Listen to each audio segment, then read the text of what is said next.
Okay, in this video, we're gonna learn how to use a handsaw. So a handsaw seems pretty easy to use, but it really depends on your technique. A lot of people try and force their way through the board, which ends up not turning out too great. So if you're gonna be sawing by hand, I recommend doing a few things first. One is I recommend finding a saw that has some good sharp teeth. And so this one looks pretty good. And then the next thing I recommend doing is once you measure and mark your line, let's just say for this example, we're going to use 28 3/4. So 28 1/2 plus 1/4, 28 3/4. Check mark on the waist side of the line. That's the side we don't care about. 28 3/4 of an inch. I'm going to use my speed square here, short edge against the short edge of the board. And then I'm going to go and slide that to where my pencil is, transfer my line. Now it might be handy for you to continue to transfer that line over. So I'm going to take my speed square, I'm going to hook this edge again, I'm going to slide up to where my pencil is, and then I'm going to transfer that line over. So now it's wrapping. I'm going to do the same thing down here. I'm going to put my pencil on the line, slide up to it, transfer that over. That's the waist side, and if I really want to, I can transfer that all the way around, and for fun we'll just do that. Okay, and so I can see that last one is just a little bit off. So there's our line. Okay, so now that I have that, now I can tell if I get off of my mark really easily. And it's easier to get off of your mark if you're sawing by hand because you have a lot more time to make some errors. So I'm gonna keep this up against a nice solid block to kind of help me out.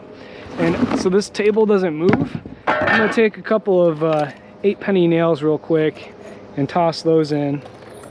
So then that way it doesn't want to move on me. When you go to make a cut, when you go to hammer in nails, you want to control what moves. If anything else moves that you're not intending, you can be less accurate, less safe, or just have a harder time making a straight cut or hammering in straight. So now that that's not going to move on me, I can go and make this cut. Now, for a saw to cut through wood, you want to put the most amount of teeth on the smallest amount of material. So I don't want to do this. I don't want to try and have every tooth cut through the wood. I want to attack a corner, and I want to do it in a nice, smooth sawing motion, which is kind of like waves in the water. And what I do here is I put my teeth on the waist side, and I do a couple of back strokes real quick, just to make a channel. And now if you go and get a saw, they're not that expensive, but you could go and get one and you could start to practice at home if your parents are okay with it or your guardian's okay with it. So you just want to double check with them. But this is something that if you wanted to get a little hands-on experience at home, a handsaw is relatively safe. Just keep your hand 6 inches away and use the techniques I'm about to show you and get everything set nice and sturdy. So I'm going to go and make a couple back cuts, and then now I'm at the point where I can start to do a sawing motion through. So I'm just trying to almost like rub the teeth against the wood rather than push down and cut. If I push down too hard, they grab. I really just want them to kind of lightly saw through.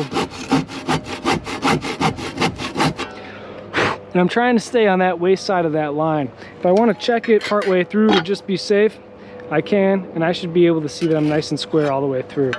So I'm going to go and keep cutting in this direction for a bit. Now as I saw, I can start to change the angle of the saw as well, so that way I'm starting to attack this top edge, which I haven't gotten through that much. So I'm going to start to lift my saw up as I saw to get back more, and then I'm going to attack the top, and then the bottom, and then the top, and then the bottom as I work my way through the material. Once again, not too much downward pressure.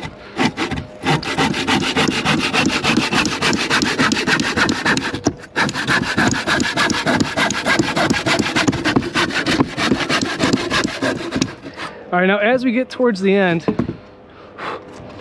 what I'm going to do here, I can see I'm getting a little close to that line. I'm going to try and just take my wrist and flex the blade back towards where I want to go a little bit more. So I'm back on my line now, and I'm going to just kind of lightly go through it. Now what I'm going to do, once I get that tip through, I'm going to grab this end using my elbow to hold this down, and now I'm going to support this end so it doesn't fall off and chip out the bottom. I'm going to go a little bit slower towards the end. Once again, just kind of letting that saw rub away the wood there. And so there's just a little bit of tear out on the bottom. If I really wanted to, I could have flipped this thing over and came at it from the other way. So to check to see how good we did, we can put a speed square up against there and it should feel pretty flush, pretty straight. We also drew our lines all the way around at the beginning, so that way we could check to see how the angle of our blade was. And that's how you can practice making cuts by hand. Everything we do in this class can be done by hand. We're not going to force you to use any power tools. However, everyone's going to be trained on them. And I think by the first month that you're using tools, you're going to be more comfortable using a circular saw or a miter saw than a handsaw.